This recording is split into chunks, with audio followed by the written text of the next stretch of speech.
Notre métier, c'est de fabriquer des services d'accompagnement digitaux santé.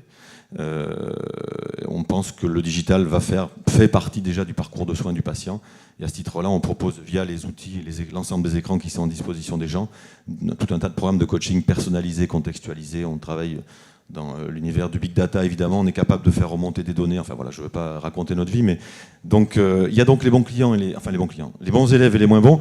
Et je dois reconnaître, au travers de ce que disait François tout à l'heure, que Harmonie Mutuelle, alors que vous-même vous disiez un peu avec une pointe d'humour que le monde de la mutuelle n'est pas forcément le monde le plus dynamique, ce qui n'est pas faux. Moi, j'ai un très bon souvenir de notre process avec Harmonie. On a rencontré Harmonie en juin 2014. On a signé un contrat avec eux en décembre 2014. Voilà. Donc en 6 petits mois, cet acteur qui ne nous avait pas attendu, évidemment, pour faire un certain nombre de choses dans le digital, mais nous, on arrivait avec un service vraiment totalement nouveau. La techno, aujourd'hui, est capable de profiler chacun des utilisateurs qu'elle a en face d'elle. On dit toujours qu'on est capable, nous, de pousser la bonne info à la bonne personne au bon moment pour la bonne raison. En matière de santé, c'est essentiel. Et bien, en quelques mois, et pour ne pas dire en quelques semaines, puisqu'au milieu, il y a les vacances d'été entre juin et décembre, on a réussi à faire basculer cette très grande maison dans l'utilisation de nos services. Voilà. Harmonie est un de nos beaux clients. On en a d'autres avec lesquels on travaille et avec lesquels on arrive à avancer. Et puis, il y a les autres, ceux chez qui on déboule un jour et en expliquant un peu ce qu'on fait, et qui nous disent c'est vachement bien ton truc, hein, mais chez nous, c'est compliqué. Voilà. Cette phrase-là... Ça commence toujours comme ça. Hein, oui, mais je vais finir par faire des t-shirts avec cette phrase parce que je l'entends tout le temps. Et à chaque fois, je t'en distribuerai un. Voilà, je t'en enverrai un avec plaisir. Et blague à part, en fait, je pense que c'est un peu des fragments de l'ensemble des choses qui ont pu être dites, notamment aussi sur la première table ronde tout à l'heure, et certainement sur celle-ci.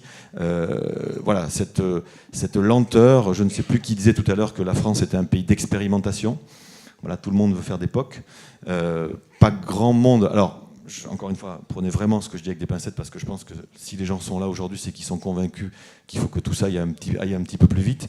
Mais c'est vrai qu'on est toujours confronté à la nécessité d'essayer de faire des choses. Moi, je passe mon temps à dire à mes potentiels clients, ceux qui ne le sont pas encore, que finalement, dans les grands groupes, le risque, c'est un budget et du temps. Quand le temps est écoulé et quand le budget est cramé, le risque est passé.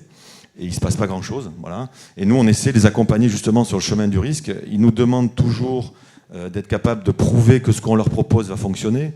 Donc moi, je leur dis que ouais, ça s'appelle l'innovation. Par définition, on ne sait pas. Voilà. Voilà. Donc c'est assez intéressant de voir que de plus en plus, les grands groupes, évidemment, basculent avec différentes méthodes, etc. Je pense que Gilles a soulevé un truc très important tout à l'heure, qui est cet aspect pédagogique vis-à-vis des grands patrons des grands groupes.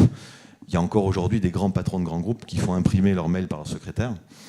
On se dit, avant de convaincre que le digital peut faire plein de choses et peut éventuellement avancer plus vite que le fait de se cogner un dossier de mail en fin de semaine, potentiellement de ne pas y répondre d'ailleurs, et d'oublier plein de choses.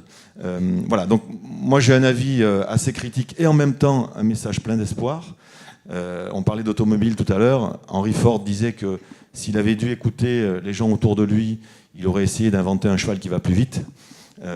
Évidemment, il n'a pas écouté tous ces gens-là, donc il a montré qu'on pouvait, et aussi dans les grandes industries, l'automobile est une grande industrie, essayer d'avancer un peu plus vite. Voilà. Donc moi, je suis plein d'espoir. On a des méthodes aujourd'hui, ces méthodes, elles marchent, elles fonctionnent. Dans l'univers de la santé, on est en plus en France, alors je vais vous passer tout ça, mais dans un environnement très réglementé qui fait que c'est pas simple aussi pour ces grandes boîtes de prendre des décisions, donc ça, on en a conscience. Mais néanmoins, voilà, je couperai le camp en deux entre ceux qui y vont vraiment et puis ceux qui sont un peu plus les pieds sur les freins.